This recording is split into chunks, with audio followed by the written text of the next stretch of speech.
السلام علیکم جی جناب، موسٹ ڈیمانڈنگ اور سب سے جو آپ کو ضروری چاہیے تھے وہ قسط آ چکی ہے، یعنی 10 نکاح اسپیشل۔ تو فوری چلتے ہیں کس کی طرف بنا کوئی ٹائم ضائع کیے، تو لیٹ سٹارٹ۔ خوبصورت سی شام اتر چکی تھی، نکاح مقدس کا وقت ہو گیا تھا۔ موسم تو اسلام آباد میں بھی بارش نے سرد کر دیا تھا، تو وادی سون میں تو انتہائی جاڑے کا سما یقینی ہونا تھا۔ آپ کی وجہ سے کر رہی ہوں، انجام کے ذمہ دار بھی آپ ہوں گے۔ بڑی کچھ دیر پہلے ہی داریہ نیب کے ساتھ سیلون ہو کر آئی۔ آئی برو ان شیپڈ تھیں، بس ان کو ٹھیک کروانا تھا اور ویکس بھی کروا لی، چونکہ دلہن کا جوڑا شاہ حویلی سے آنا تھا، سو حمید نے بالکل نہ خریدا۔ انیب باہر ایاد لالا کے ساتھ مہمانوں کے لیے لائے لوازمات وغیرہ کو دیکھنے کے ساتھ نئے برتن بھی نکال رہی تھی، کیونکہ ڈنر تو باہر منگوایا گیا تھا، پر سرو تو یقیناً خود ہی کرنا تھا۔ تو حمید اسی لمحے روم میں چلا آیا۔ داریہ بہت خوبصورت لگ رہی تھی، بس سہاگ کے سرخ جوڑے کی کمی تھی۔ ماموں کے ماتھا چومنے پر روحان سی ہوئے منمنائی، اچھا انجام ہوگا امید ہے مجھے، لیکن یاد رکھنا وہ مزاج کا جتنا نرم ہے اتنا سخت بھی ہے، اور کبھی کبھی تبریز تک نہیں سمجھ پاتا کہ داران ماہر کیا سوچتا ہے اور کیا کر جاتا ہے۔ میں امید کروں گا کہ تم اس امان پروردگی کو حقیقی شادی میں جلد بدل دو گی۔ سچ پوچھو تو میری یہی خواہش ہے۔ یہ نام سنے وہ ذہن پر زور دیتی۔ ماموں کو گوری نام سے تو اس بندے کو بچپن سے جانتی تھی، پر اب وہ کیسا ہو چکا ہوگا اس بارے کچھ علم نہ تھا۔ اوہ، تو اپنے بیسٹو کا بچہ چنا آپ نے میرے لیے۔ تبریز انکل تو کافی سینسیبل ہیں۔ وہ کس پر گیا ہے جو مجھ سے نکاح پر راضی ہو گیا؟ ٹی وی نیوز نہیں دیکھتا کیا؟ داریہ پھر سے سب دہرا کر حمید کو دکھ دے رہی تھی۔ داریہ پلیز۔ ماموں کی تنبیہ کرنے پر وہ جبراً چپ ہوئی اور ان کے گلے لگی۔ گلے لگنے کی دیر تھی کہ آنکھوں میں آنسو اتر آئے۔ کاش وہ بے حس شخص بھی یہاں ہوتا۔ وہ ماں کے بجائے زمل جلال کو یاد کرے گی، حمید نے کبھی نہ سوچا تھا۔ تبھی تو صدمے سے اس کو خود سے الگ کر کے دیکھنے لگا جو رو رہی تھی۔ کس منہ سے آئے گا وہ؟ کیا اس نے کچھ ایسا باقی چھوڑا ہے؟ تم ایسی حسرت سوچ بھی سکو؟ دارم کو اسی نے مارا ہے، سمجھی تم؟ اور میں یہ سب تمہیں اس عزیز جان کے ظلم سے بچانے کو کر رہا ہوں۔ مزید حمید کچھ نہ چھپا سکا۔ داریہ کو ہنسی آئی حالات کی ستم ظریفی پر۔ تمہارے ساتھ جو برا ہوا اسی شخص کی وجہ سے ہے، مت بولا کرو۔ ہم تینوں جو گھری پڑی بے بسی کی زندگی جی رہے ہیں، اس کی وجہ بھی وہ خبیث جمل ہے۔ میں ہوں نا تمہارے پاس داریہ، میں تمہاری ماں، تمہارا باپ، سب ہوں۔ کبھی دوبارہ ایسا مت کہنا۔ وہ ماموں کو ہرٹ کرنا تو ہرگز نہیں چاہتی تھی، بس دل میں آیا تو کہہ گئی۔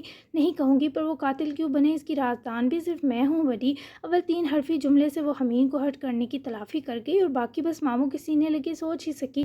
نکاح کے لیے مہمان آ چکے تھے۔ انیب اور ایاد نے ہی شاہ حویلی کے مہمانوں کو خوش آمدید کہا۔ ماول کے لیے ایاد کو دیکھنا پہلا جھٹکا، اوپر سے انیب کے ساتھ ایاد کو دیکھنا تن من میں شرارے دوڑا گیا۔ شاید یہی وہ لمحہ تھا جب ماول کو خبر ہوتی کہ اس کے جذبات کا نام کیا ہے، حالانکہ انیب تو آج یہاں تھی ہی، ان تینوں کی خوشی میں شریک ہونے کے ساتھ مدد کرنے کے لیے۔ تبریز، مایا، ماول، خان و اکبر سے فردوس، عزیز جان اور داران تھے، اور نکاح خواہ ان کے ہمراہ تھے۔ وہ لوگ کافی سارے تحائف بھی لائے۔ مایا نے داریہ کا جوڑا اور جویلری وغیرہ مسکرا کر انیب کے سپرد کی، جبکہ ایاد نے سب کو چائے سرو کرنے کے لیے کچن کا رخ کیا۔ میں ہیلپ کر دوں ان کی دادو؟ ماول کے دھیمے سے سوال پر عزیزیں پہلے تو اسے گھوری، مگر جب ماول نے معصومیت سے اصرار کیا تو وہ جبراً اجازت دے بیٹھی۔ انیب کے کمرے میں جاتے ہی حمید باہر مہمانوں میں آیا، سب سے ملا خوشگوار سی خوشی۔ مایا اور حمید کی نظر ملتے ہی ان دو کے دلوں میں سرایت کی۔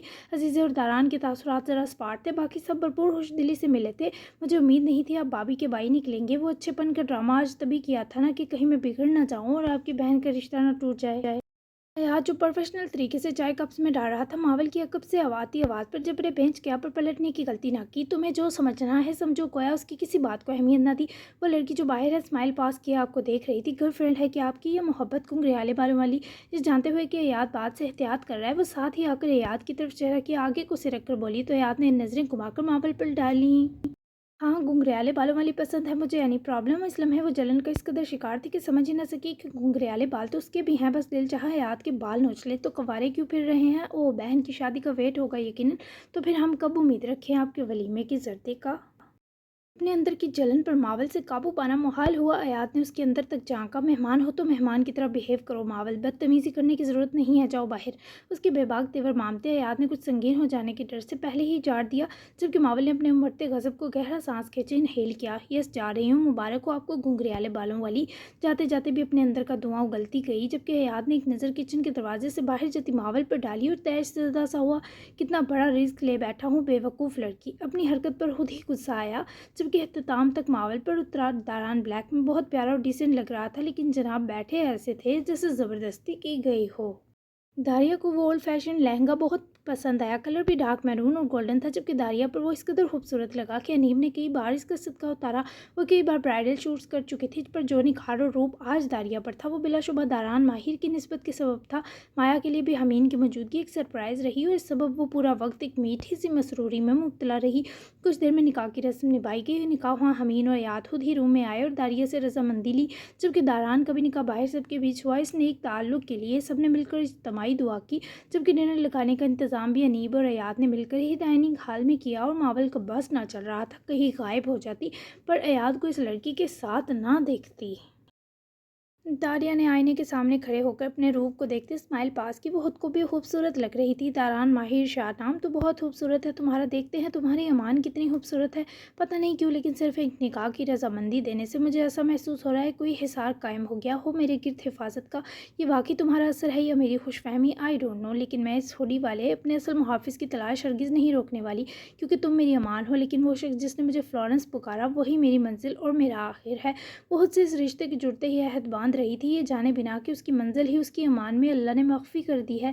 डिनर सब ने अच्छे माहौल में किया। सर्द महरी कायम थी, खासकर अजीज़ जान के हर अमल में। अनीब ने भी दारिया के लिए खाना रूम में ही लगवाया। उसका दिल न चाहा, फिर भी हनीम ने जब तक इसे कुछ नवाले खिला न दिए सुकून न आया। डिनर के बाद शाह फैमिली ने रुखसती के लिए इजाज़त ली। अनीब, हमीन और याद ने अपनी दुआओं और प्यार के हिसार में दारिया को शाह खानदान के अफराद के साथ रवाना कर दिया।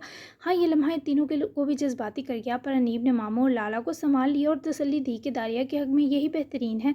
दारान की गाड़ी में सिर्फ वो था और बैग पर बैठी दारिया, जिसने बारी कामदारी दुपट्टा सर से निकाल कर शानों पर डलका लिया था और अपने फ़ोन पर ही बिजी थी। जबकि दारान ने भी अपनी खामोशी सारा रास्ता न तोड़ी। ये खुशबू इसकी खुशबू जैसी है, अरबिक कोद की। दारान के सरापे से छोड़ती खुशबू गाड़ी में रची बसी थी, जिसका एहसास दारिया को कब से हो रहा था, जबकि यही खुशबू इसने 8 माह पहले इस अनजान मसीहा के जिस्म से फूटती भी महसूस की थी।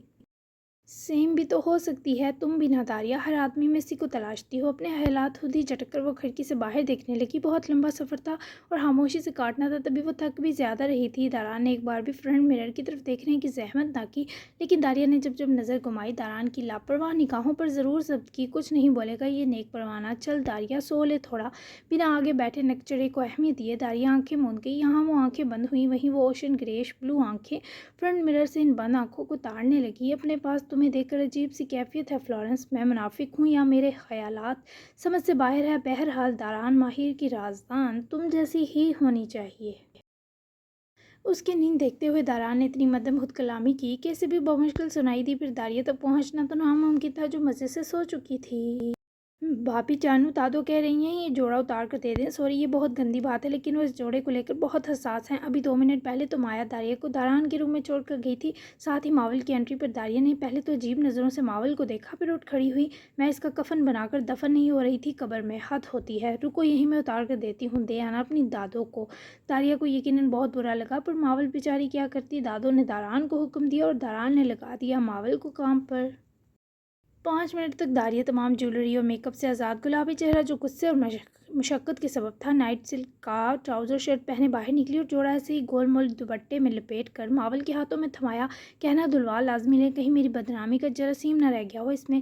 दारिया ने मावल को कहते ही मुंह फेरा तो वो उदास सी कमरे से वो जोड़ा लिए निकली और सीधी दादो के रूम की तरफ भी बढ़ रही थी, जब दारान ने आगे से आकर मावल को रोक दिया।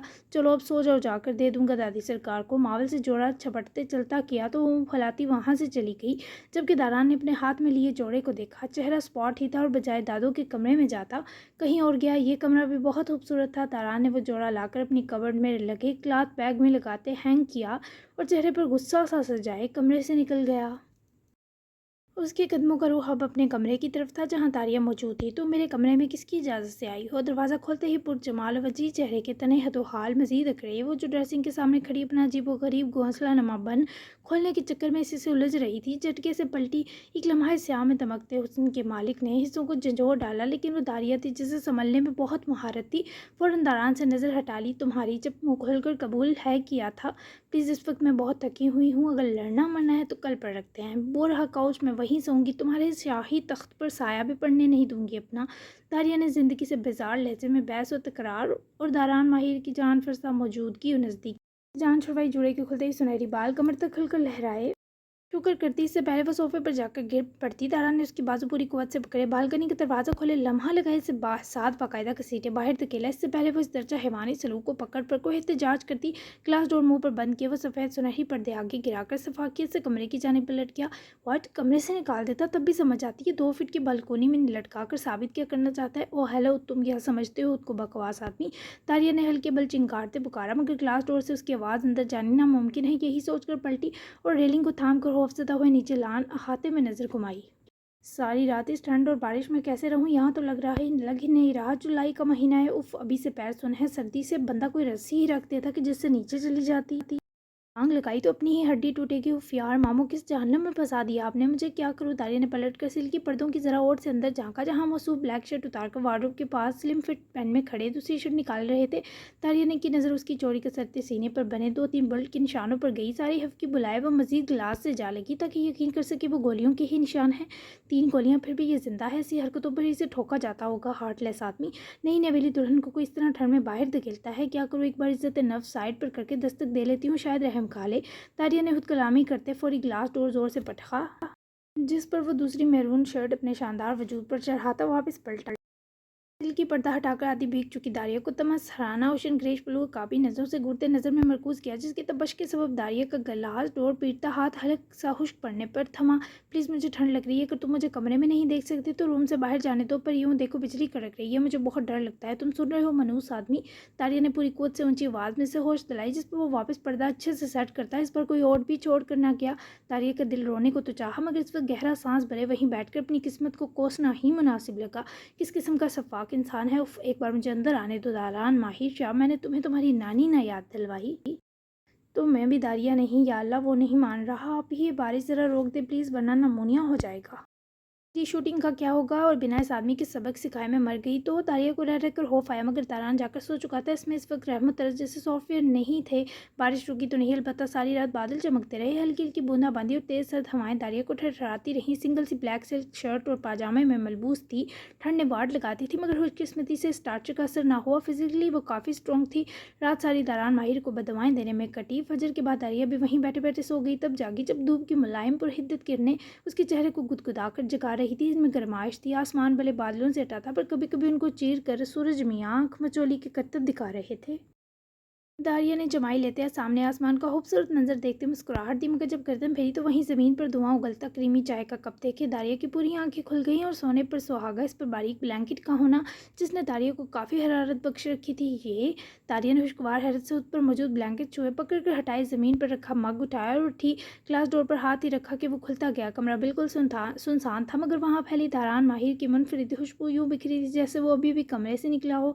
दारिया नॉट अगेन, ये सब इसने हरगिज़ नहीं किया। खुशफहमी पालने की ज़रूरत नहीं, शायद माया ने वही इस घर में ज़िम्मेदार लेडी है इस चाय की बहुत ज़रूरत थी। दारिया ने अपने दिमाग को हराफाती सोचों से आज़ाद किया और चाय का सिप भरती। ब्लैंकेट वहीं बेड के मैट्रेस पर रखे। पहनने के लिए कोई मुनासिब शाह फैमिली की रवायात के मुताबिक का कोई जोड़ा ढूंढने ठटकी, क्योंकि चाय बहुत मज़ेदार थी और ये जायका बहुत यूनिक सा था। तारिया ज़मील खान के होठों पर रेंगती मुस्कुराहट उसको रात की हर हफ्की से निजात देने का सबूत थी। सुनसान कमरे में उसकी मुस्कुराहट एक फंसू बरपा कर गई, लेकिन कुछ था जिस पर दारिया की मुस्कुराहट गायब हुई, और वो था कबर्ड में सिर्फ उसके कपड़ों का मौजूद होना। उसे अच्छे से याद था, रात दारान ने यही कबर्ड खोल कर शर्ट निकाली थी। तभी तो मग वहीं रूम में आते ग्लास मेज़ पर रखे वो वैसे सिल्क शर्ट ट्राउज़र पहने बेतरतीब से खुले बालों समेत कमरे से निकली। इत्तेफाक से उसकी नज़र अपने कमरे से कॉलेज के लिए निकलती मावल पर पड़ी। हेलो भाभी जान। दारिया को देखते ही वो लिपटी, जिस पर दारिया कोफत ज़दा हुए से फौरी परे कर गई, मगर मावल ने बुरा ना मनाया। ओके ओके, बस चिपकना पसंद नहीं है मुझे किसी का। खुद से बाई कहाँ है तुम्हारा। मावल ने उसकी पहली बात पर मुंह सा फुलाया, जबकि दूसरी पर अपने रूम के कुछ फासले पर इशारा किया। अपने दूसरे रूम में सो रहे हैं, मावल ने बताया, और वहाँ से नीचे चली गई, जबकि दारिया ने बिना कुछ सोचे अपना रुख दारान वाले कमरे की तरफ किया। डोर नॉब घुमाया तो वो खुल गया, जबकि इसी मज़े से सीने के बल करवट पर सोया देखे दारिया के तन बदन को आग लग गई। मुझे बालकनी में लटका कर खुद ये नेक परवाना कैसे नींदें पूरी कर रहा। It's too much mister. दरवाज़ा ज़ोर से बंद किए वो बेड की तरफ बढ़ी, जिस पर दारान दरवाज़ा बंद होने की भयानक दमक पर ना सिर्फ कसमसाया, बल्कि जब मौसूफ ने सीधा होते आंखें खोली तो सामने दारिया को पाया, जो सीने पर बाजू लपेटे बाज बरस करती निगाहों से घूर रही थी। کیا ہے تمہیں؟ دارا نے نیند کا خمار ذرا دیر کو خود پر سے جھٹک کر لیٹے لیٹے اس تفتیشی نظر کا سبب پوچھا۔ داریا کو اس کا لہجہ برا اور معیوب لگا۔ تمہارا سر کس قسم کے محافظ ہو تم؟ میرے وہاں میری موت ہو جاتی اور خود یہاں مزے سے سو رہی ہو۔ غصہ سمجھ نہ آیا کیسے اتارے، اس وقت لگ ہی ایسا رہا تھا کہ الجھی بکھری وجاہت داریا کے حواس جگ کر سکتی تھی۔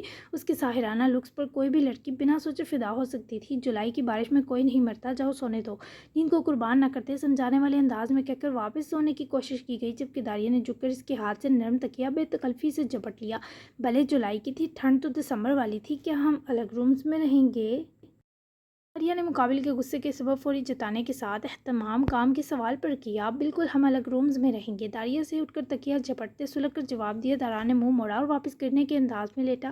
تو مطلب وہ میرا روم تھا، پھر کیوں نکالا تم نے مجھے؟ داریا کو اس کے نخرے غصہ دلا رہے تھے، تب اس بار تکیہ کھینچ کر دور فرش پر پھینکتے پوچھا۔ گرما گرم چائے بنا کر اور بلینکٹ تم پر اڑا کر میں نے تلافی کر دی، اب جاؤ گی یا دھکے دینے پڑیں گے؟ دارا نے ضبط کے آخری کنارے کو تھامتے وضاحت دی اور دوسرا تکیہ منہ پر دبانے لگا۔ جب داریا کی بات پر پھر سے رکا تو ایسا کام ہی کیوں کیا جس کی تلافی کرنی پڑتی، اور دھکے دے کر دیکھو، اپنے خوبصورت ہاتھوں سے محروم ہو جاؤ گے۔ جان چھوڑنے والی تو وہ کہیں سے نہ تھی۔ دارا نے صبر کا پیمانہ لبریز ہوتے دھاڑ کر تکیہ پرے مارا اور اٹھ کر بیٹھتے ہی اس کا ہاتھ پکڑے خود اٹھنے لگا، مگر وہ جو پہلے ہی ڈھیلی سی کھڑی تھی، توازن برقرار نہ رکھتے اس قسم لہراتی داران پر جھکائی، جس سبب وہ بیٹھے بیٹھے پیچھے کو جھکے تکیے سے جا لگا۔ ایک لمحہ تو داریا کے حواس بھی ڈگمگا گئے۔ داران کو اتنا ڈائریکٹ دیکھ کر اس کا پہلو نشیں ہو کر داریا کی پلکیں تب کپکپائیں، جب کمر کے کتھے سار کیے داران کے بازو کی غیر معمولی حرکت اس کا سانس حلق میں اور دھڑکنیں سینے سے لپٹا گئی۔ اتنے قریب سے رسوائی کیسی لگتی ہے، آج دیکھا ہے۔ وہ خود بھی لمحہ پر بھول گیا کہ یہ وقت اس قریب آ جاتی لڑکی کو جھٹکنے کا ہے، ورنہ وہ اس کی خوشبو پہچان جائے گی، وہ اس کی رازدان بن جائے گی، اور بنا ساری سچائیاں جانے وہ اس سے یہ رتبہ کیسے لینے دیتا، جبکہ داریا تو اس کی آنکھوں سے الجھی تھی۔ خیال ہی نہ رہا کہ تھوڑا سا دھیان اس کے ہاتھ کی بازو پر پکڑ اور سانسوں کی مانوس حرارت پر بھی دے دیتی۔ میں نے بھی تاریکی پہلی بار قریب سے دیکھی ہے تمہاری صورت، شکل اتنی اچھی اور اندر سے پتھر سے بھی سخت دل، خواص یکجا کرنے کے باوجود وہ بے باکی سے اسے دیکھتی مقابلے پر اتری۔ البتہ نہ تو داریا ذمل رسوائی تھی، نہ داران ماہر شاہ تاریکی ہٹو پیچھے وزنی لڑکی، اپنے آپ سے پرے دھکیلا جس پر داریا سنبھل کر اٹھی، مگر وزنی پر تو لہو میں شرارے امڈے۔ ہاں خود تو جیسے چھوئی موئی کا پھول ہو، اتنے تم نازک مزاج، خبردار جو مجھے دوبارہ وزنی کہا، ابھی تو زندگی میں داخل ہوئی ہوں، اگلی بار سر پر بیٹھ کر بتاؤں کہ وزن ایکچوئل میں کتنا ہے میرا۔ اپنے غصے پر قابو پاتی وہ کھڑے کھڑے کر رائی، جبکہ داران اٹھ کر کھڑا ہوتے سلگتی نظروں سے داریا کا اسپاٹ چہرہ دیکھتے سامنے آن تنا۔ اپنی حد میں رہو، اس کمرے میں آج تو دندناتی گھس آئی ہو، دوبارہ آئی تو اس کا انجام برا ہوگا۔ یہاں تم صرف امان میں آئی لڑکی کی حیثیت سے رہو گی، مجھ سے اس طریقے سے بات یا سوال جواب کرنے کی جرات مت کرنا۔ اب جاؤ، حلیہ درست کرو، دوبارہ کمرے سے باہر آؤ تو اپنے لباس پر نظر ثانی کر لینا۔ ایک ایک حرف میں تپش بھرے وہ بولتا گیا، یہاں تک کہ داریا نے بے اختیار اپنی شرٹ کے ایک دو لوز بٹن پر ہتھیلی جمائی جو گرنے کے سبب پردے کھچاؤ سے کھلنے ہی والے تھے۔ وہ خود بھی یوں شب خوابی کے لباس میں کمرے سے باہر گھومنے کی عادی نہ تھی، پر پتہ نہیں کیوں داران کے کپڑے جب کبرڈ سے غائب دیکھے وہ بے اختیاری میں باہر نکل آئی۔ خلیہ درست کروانے کی ہمت ہے تو کروا لو، میں تو اب سارا دن ایسے ہی گھوموں گی تمہاری اس حویلی میں، جب میرا اور تمہارا کوئی تعلق نہیں تو مجھ پر یا میرے خلیے پر بھی بات مت کرنا دوبارہ۔ دگنی ناراضگی سے کہے وہ اس سے پہلے جاتی دارا نے بازو پکڑے اپنے واپس سامنے پلٹاتے داریا کی سنہری تابناک اثر سے بری آنکھوں میں آنکھیں گاڑی۔ بہت ہمت ہے، لیکن اس کے مظاہرے سے تمہاری روح نہ کام جائے، سو بہتر یہی ہے جا کر کچھ مناسب پہن لو دیتے حرارت خیز لہجے میں ایسی سرد تنبیہ تھی کہ داریا کو اپنا حلق خشک پڑتا محسوس ہوا۔ تمہاری اس بکواس دون سے تو پتہ بھی نہیں ہلے گا داریا، تو بہت دور کی بات ہے، جو کرنا ہے کرو۔ اس کے چوڑے سینے پر ہاتھ رکھ کر دباؤ دیتی وہ باغیانہ نظروں سے دیکھتی پیر پر رکھے ناراض سی داران کے کمرے سے چلی گئی۔ داران نے اس کے جاتے ہی چہرہ موڑا، عجیب سی آنکھوں میں تپش اترنے لگی، لیکن نہ جانے کیوں آج کسی کو آج قرار سا ملا تھا، بہت شدید والا۔ جی جناب جاری ہے، سمجھ آئی ہے کسی کو؟ داران عرف گنا میسنا یہ اذان دائے بنساری سے بھی 2 ہاتھ آگے کا گر نہیں لگ رہا آپ کو؟ کل ہو جائے پھر آ کر پنگا اسپیشل۔ کیسی لگی کس بیسٹ سین اور ڈائلاگ کون سا لگا ضرور بتائیے گا، اور چینل لازمی سبسکرائب کریں گے۔ تو اب تو مزے کی ہو گئی ہے ناول کی سٹوری، تو اب تو پلیز جاگ جائیں آپ سب اور پہلے جیسا رسپانس کر دیں۔ تو ملتے ہیں 11 ایپیسوڈ میں، تب تک کے لیے اللہ حافظ۔